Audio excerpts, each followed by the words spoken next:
Hello and welcome to another Royal Reviewer channel episode. In today's episode we take a look at another article, review and critique courtesy of the Daily Mail online and posted in the female section. Now, this article is written by Unity Blot and was uploaded on the 1st of August 2018.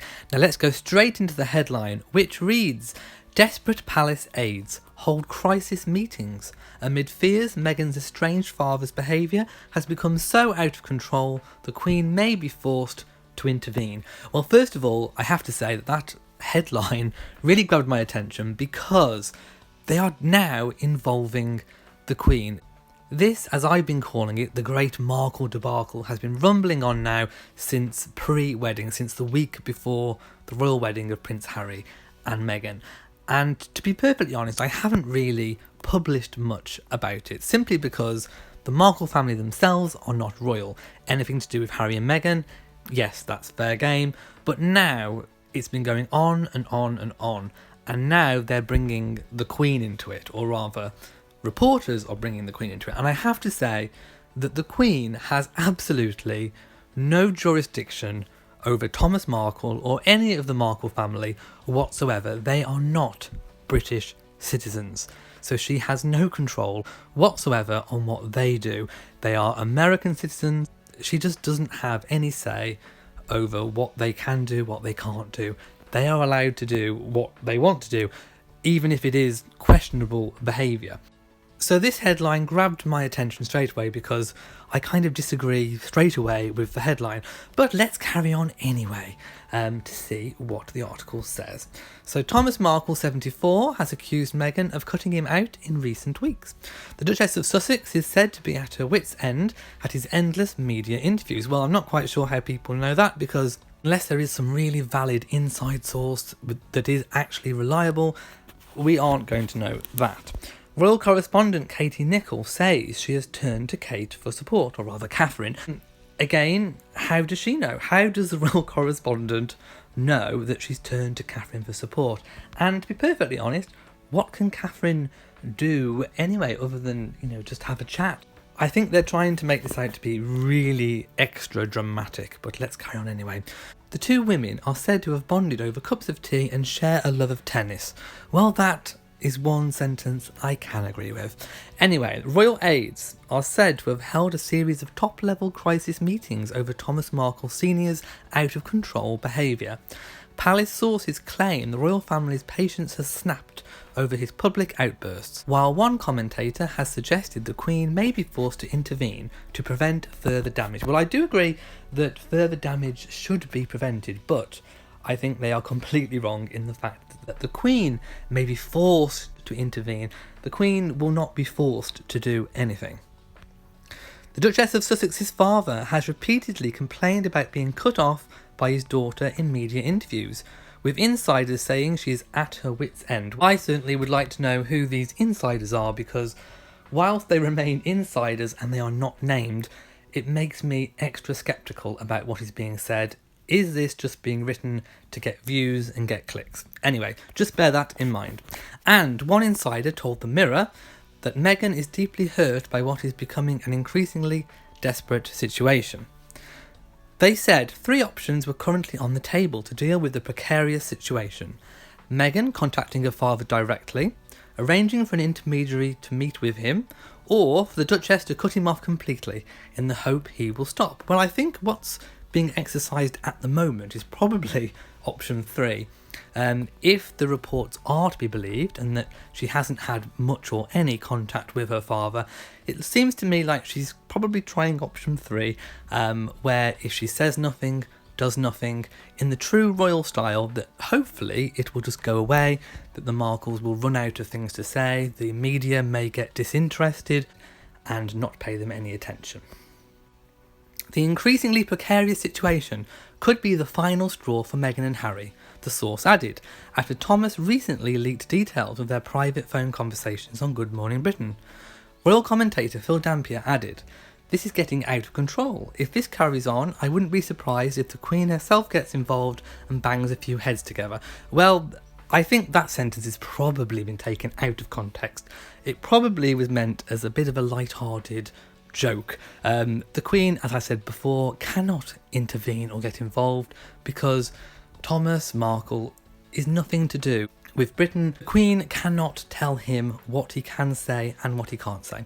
Anyway, the Mail Online has contacted Kensington Palace for comment, and I believe no comment came from them. It comes just a day after reports that Meghan has been turning to her sister-in-law, Catherine, for support amid her ongoing family drama.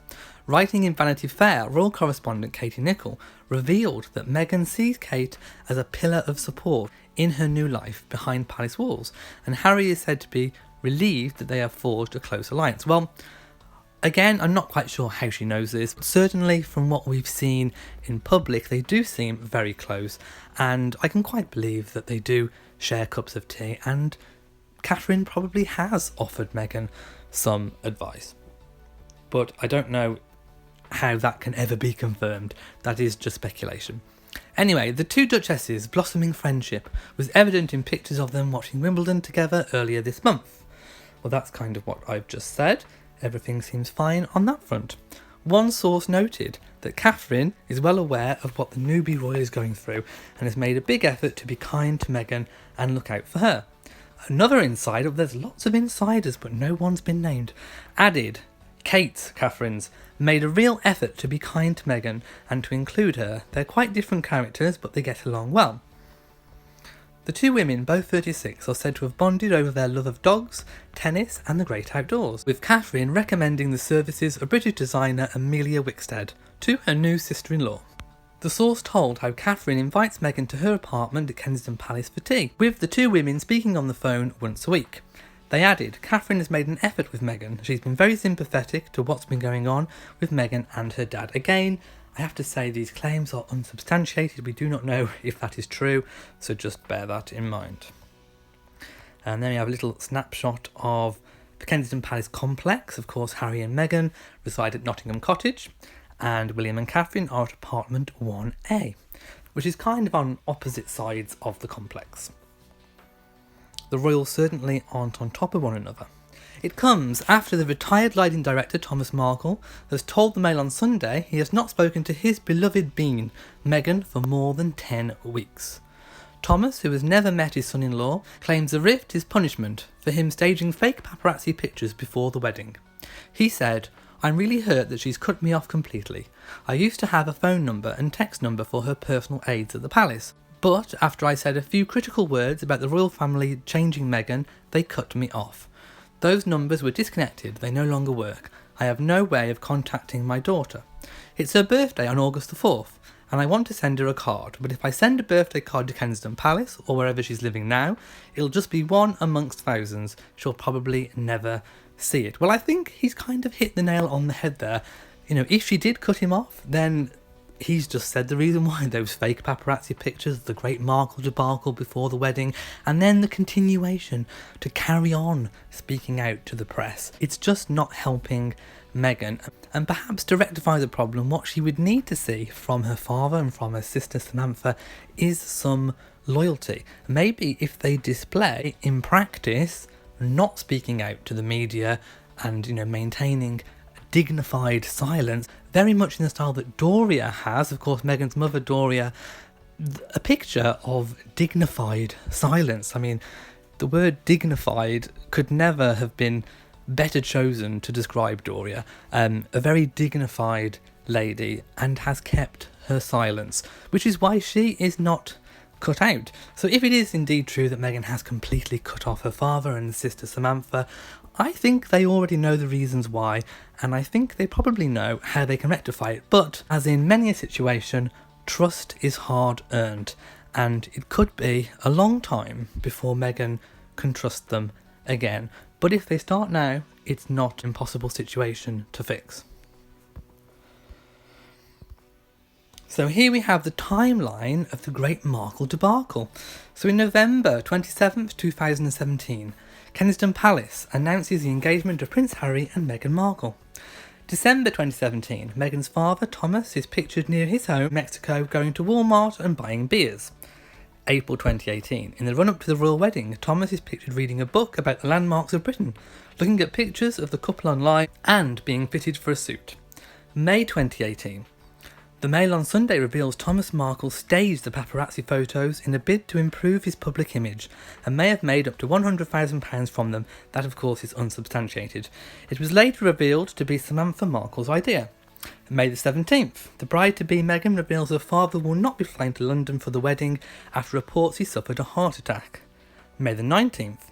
Thomas Markle watches the wedding on TV from Mexico and the Prince of Wales steps in at the last minute to walk Meghan up the aisle. June the 18th, Meghan's father gives his first TV interview with Good Morning Britain and leaks details of his private conversations with Harry and Meghan, including their desire to have children and Harry's views on President Trump. The 26th of June, Thomas Markle tells TMZ he feels he is being frozen out by the palace and is insulted that he has not been invited to meet the Queen. The 5th of July, the Duchess of Sussex's father tells friends he fears their relationship is lost forever and he may never see his daughter again. On the 28th of July, speaking to the Mail on Sunday, Thomas Markle says his daughter is ignoring him and has changed all the numbers since marrying Harry. He ominously warns he won't be silenced. And there we have the end of the article. So let's just scroll up. I don't know. Let's leave it on a picture of Thomas Markle. There we go. Okay, so I've read the article and I think that's pretty much brought us up to date with the whole Markle debacle. I've said a few personal opinions.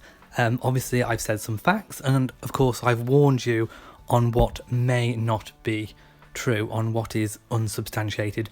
But I think the key thing that I wanted to bring about from this article reading is that it is a complete fabrication that the Queen will ever be involved in any of this. This is a private matter between Meghan and her family. I do, however, think that some kind of resolution does need to be sought, and quite quickly, because it's not doing anybody any favours. So, please let me know your thoughts and comments in the comment section below. If you have enjoyed this video, please give it a big old thumbs up. Don't forget to share on social media, and of course hit that notification bell so that you know whenever I upload a new video. So from me in Shropshire, goodbye.